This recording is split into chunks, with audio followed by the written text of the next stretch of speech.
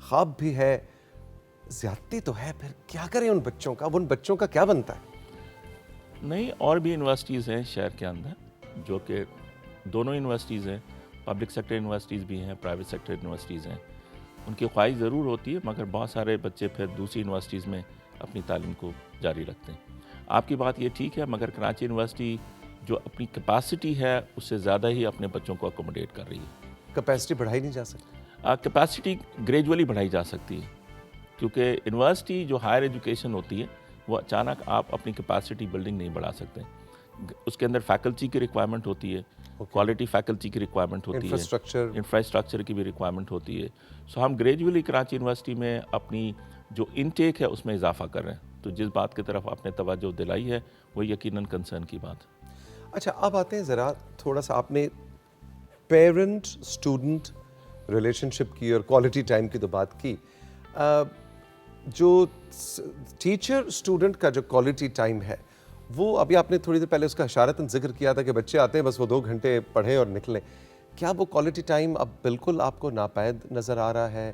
وہ استاد کے ساتھ, جیسے آپ بتایا, مجھے بھی اپنا اسٹوڈنٹ لائف یاد آ گئی کہ بھی ختم ہوئی کلاس اور ساتھ ہی کوریڈور میں چلتے چلتے گئے اور ہو سکتا ہے ڈھابے پہ جا کے بیٹھ کے چائے پی اور 1.5 گھنٹہ اس ٹیچر کے ساتھ وہیں گزر گیا. یہ والا ماحول ابھی ملتا ہے یا ٹیچر کو ایک ڈگری لینے کا سورس ہی سمجھتا ہے طالب علم؟ گریجولی اس میں کمی واقع ہوئی ہے, یہ بات ہمیں مان لینی چاہیے, اور اس کی ذمہ داری دونوں کی طرف ہے. اچھا, نہ صرف طالب علم بلکہ اس کے ساتھ ساتھ جو ٹیچرز ہیں انہوں نے بھی اس کے اوپر توجہ کم کر دی ہے. ٹیچنگ ایک نوبل پروفیشن ہے, اور ٹیچنگ کی ذمہ داریاں, آپ ٹیچنگ پروفیشن جب آپ جوائن کریں تو اس کو ذمہ داریوں کے ساتھ جوائن کریں, اور جو بھی آپ کا طالب علم ہے اس کو اپنا بچہ سمجھ کے تعلیم دیں. تو میں سمجھتا ہوں کہ گریجولی اس میں کمی واقع ہو گئی ہے. جو ٹیچر اور اسٹوڈنٹ کے درمیان جو ایک رابطہ تھا وہ اب وہ رابطہ نہیں رہا, اس میں کمی واقع ہو گئی ہے. ایکسیپشنل تو آپ کو نظر آئیں گے, کچھ اساتذہ ایسے ہیں جو کہ فل ٹائم ڈیووٹ کرتے ہیں ان چیزوں کے لیے, مگر اس کے لیے ضروری ہے کہ ہم اس کو زیادہ اضافہ کریں, اور ہمارے جو اساتذہ ہیں اپنی جو لیکچر جو ہم جب تیار کرتے ہیں وہ اتنا انٹرسٹنگ ہو کہ طالب علم اس کو گراسپ کرے اور اس کے اندر مزید اس کے طرف توجہ دینے کے لیے پھر وہ ٹیچر کے ساتھ انٹریکٹ کرے. اگر میرا لیکچر اس قابل نہیں ہے اور طالب علم کو اٹریکٹ نہیں کرتا ہے تو مجھے نہیں کنسلٹ کرے گا, وہ مجھ سے دوبارہ کوئی چیز بات کرنے کے لیے نہیں آئے گا. اور آج کا طالب علم تو ایکسپیکٹیشن لیول بہت زیادہ ہے, اس کو تو بہت ہی اٹریکٹیو قسم کا لیکچر چاہیے. تو میں ہمیشہ لوگوں کو کہتا ہوں کہ آپ جب اپنے لیکچر کو تیار کریں تو اپنے جو اسٹوڈنٹس ہیں ان کا لیول دیکھ کر تیار کریں, ان کو انگیج کریں. ایک رویہ ہوتا ہے کہ بھئی اگر نہیں سمجھ میں آ رہا ہے تو کتاب سے پڑھ لو, اس رویے کو ختم کرنے کی ضرورت ہے. اگر کوئی بچہ کمزور ہے تو میری ذمہ داری بنتی ہے کہ میں اس بچے کے ساتھ زیادہ ٹائم گزاروں اور اس کو اس قابل بنا سکوں کہ وہ دوسروں بچوں کے برابر آ سکے. تو یہ اب اسی وقت ممکن ہوگا جب اساتذہ طالب علموں کو زیادہ ٹائم دیں. ایک عام تنقید ہمارے نظام تعلیم, چاہے وہ پوسٹ گریجویٹ لیول کا ہو یا پری گریجویٹ لیول کا ہو, ایک عام تنقید ڈاکٹر صاحب بھی کی جاتی ہے اور بہت سے سیمینارز اور بلاگز میں آپ بھی پڑھتے ہوں گے, آپ کا تو پروفیشن ہے, کہ جی ہمارا نظام تعلیم ایک اسٹوڈنٹ کو سوال اٹھانے کے لیے انکریج نہیں کرتا, جو کہ ایک درسگاہ کا بنیادی مقصد ہوتا ہے کہ چاہے آپ سائنس پڑھ رہے ہیں, فلسفہ پڑھ رہے ہیں, سیاست پڑھ رہے ہیں, کچھ بھی پڑھ رہے ہیں, آپ کو سوال اٹھانے. کیا پہلے بتائیں آپ اس نوشن سے ایگری کرتے ہیں؟ یہ ڈیفینیٹلی ایگری کرتا ہوں. آئی تھنک کہ جو چیلنج کرنے کا جو کانسیپٹ تھا وہ گریجولی کم ہوتا چلا گیا, اور اس کی وجہ یہ ہے کہ ایز اے استاد ہم تیار ہو کر نہیں جاتے. جب میں تیار ہو کے جاؤں گا تو میں آپ کی اس چیلنج کو ایکسیپٹ کروں گا اور انکریج کروں گا, اور اگر میں تیار ہو کے نہیں گیا تو پھر میں اپنے لیکچر تک محدود رہوں گا اور انکریج نہیں کروں گا کوئی مجھ سے سوال پوچھے. تو اس میں ضروری ہے کہ ہم بچوں کو انکریج کریں, کیونکہ اگر ہم نے ان کو انکریج نہیں کیا اور انہوں نے چیلنج نہیں کیا تو پھر تعلیم ایک روٹین افیئرس ہو جائے گی. جو بات آپ نے کہی کہ چیلنج بچے اس لیے بھی نہیں کرتے کہ ہماری جو ایجوکیشن پالیسی ہے وہ وقت کے تقاضوں کو شاید پورا نہیں کرتی, اور گریجولی ہمیں اپنی کیریکولم کو وقت کے تقاضوں کے مطابق بنانا چاہیے. ٹھیک ہے. کیونکہ آج کے جو ایشوز ہیں اس کے بارے میں طالب علم کو بات کرنی چاہیے. اور اگر میرا کیریکولا آج اگر میں کووڈ کے اوپر بات کروں, 2 سال پہلے تو کسی کو نہیں پتا کہ کووڈ کے اوپر کیا بات ہو سکتی ہے, مگر آج اگر جو ایشوز ہیں ہم اپنے تعلیمی نظام کو لنک کریں اپنے سوسائٹیل ایشوز کے ساتھ, کنٹمپریری ایشوز کے ساتھ. جب ہم اس کو لنک کریں گے اپنی کنٹمپریری سوسائٹیز کے ساتھ تو پھر بچے کے اندر انسپریشن ہوگی, اس کی خواہش ہوگی کہ وہ اس کو سمجھے اور وہ چیلنج بھی کریں. ریسرچ کا بھی کچھ دیر پہلے آپ نے ذکر کیا کہ جامعہ کراچی کی ریسرچ, ناٹ کہ میں آپ سے کوئی ایگزامپلز اس وقت پوچھنا چاہ رہا ہوں, لیکن جنرلی جو ریسرچ جو اس لیول کے اوپر درسگاہوں میں ہو رہی ہوتی ہے, پھر اس کا فائدہ کیا انسٹیٹیوٹس اٹھا رہے ہوتے ہیں, حکومتیں اٹھا رہی ہوتی ہیں اس ریسرچ کا, یا صرف ایکیڈیمک پرپز کے لیے ہی ہو جاتی ہے؟ جامعہ کراچی کے اندر اس وقت کیا صورت؟ دیکھیں, جرنلی ریسرچ کا مقصد یہی ہوتا ہے کہ آپ اس ریسرچ کو انڈسٹریز کے ساتھ لنک کریں. ٹھیک ہے. پہلی بات تو یہ کہ ہمارے یہاں ہو رہا ہے ایسا, انڈسٹریز کے ساتھ لنک ہوتی ہے ریسرچ؟ محدود لیول تک ہو رہا ہے. اس کی بنیادی وجہ ہے کہ ہم ریسرچ کے اوپر انویسٹمنٹ نہیں کر رہے ہیں. آپ دوسرے ممالک سے جب آپ کمپیئر کرتے ہیں تو ان کی ریسرچ کا کمپوننٹ, R&D کا کمپوننٹ بہت بڑا ہے. بالکل. ہمارے کانٹیکس میں, پاکستان کے کانٹیکس میں یونیورسٹیز کے پاس R&D کا جو کانٹیکس ہے, فائنینشیل انویسٹمنٹ ہے, وہ کم ہے. اس وجہ سے ہم اس طریقے سے ریسرچ نہیں کر رہے ہیں جو کہ ایک انڈسٹریز کو بینیفٹ پہنچا سکتے. انڈسٹری سے پیسے لینے چاہیے نا, ان سے کہ وہ انویسٹ کریں. اس کے لیے آپ کو پلان بنانا پڑتا ہے. انڈسٹریز بھی خواہش ہوتی ہے کہ انڈسٹریز رن کرتی ہیں بزنس کے اوپر, پروفٹ کے اوپر. ٹھیک, وہ زیادہ ریلائی کرتی ہیں جو آلریڈی اسٹیبلش آرگنائزیشنس ہیں ان کے ساتھ وہ کر رہی ہوتی ہیں. پاکستان میں نے آپ سے کہا کہ جب ایک بہت بڑا ایریا ہے پالیسی میکنگ کا, پر ہماری جو گورنمنٹ ہے وہ تھنک ٹینکس کو انوالو ہی نہیں کرتی پالیسی میکنگ کے اندر, تو پھر اس ریسرچ کی آپ یوٹیلیٹی نہیں ہو سکتی. تو جب آپ تھنک ٹینکس کو اپنی پالیسی میکنگ میں انوالو کرتے ہیں, انگیج کرتے ہیں, تو پھر آپ کی ریسرچ پروموٹ ہوتی ہے. ڈاکٹر خالد محمود عراقی کے بارے میں مجھے یہ پتا ہے کہ ان کو ٹیچنگ کی طرف لانے والے ان کے والد ہیں. تو آج میں خالد سے یہ پوچھنا چاہتا ہوں کہ خالد خود کیا کرنا چاہتا ہے؟ جی, میرے والد اور والدہ دونوں ہی, میری فیملی کے اندر میرے بڑے بھائی سول سرونٹ تھے, میرے 2 اور بھائی ڈاکٹرز تھے. تو جب میں نے اپنا تعلیم مکمل کیا تو میں نے سول سروس کو بھی کوالیفائی کیا. میرے ایک دوست ہیں, ایک سینٹر کے ڈائریکٹر ہیں, انہوں نے مجھ کو ایڈوائز کی کہ آپ سول سروس جوائن نہ کریں. اچھا. And you should stick to the teaching. تو جب میں اپنے والدین ایسی, تو میرے والد کی خواہش, میرے والد خود ایک استاد تھے, کالج لیول پہ پڑھاتے تھے. شاید یہی وجہ تھی کہ انہوں نے کہا کہ میرے بچے, کہ میں ٹیچنگ میں ہوں, تو I opted for a teaching.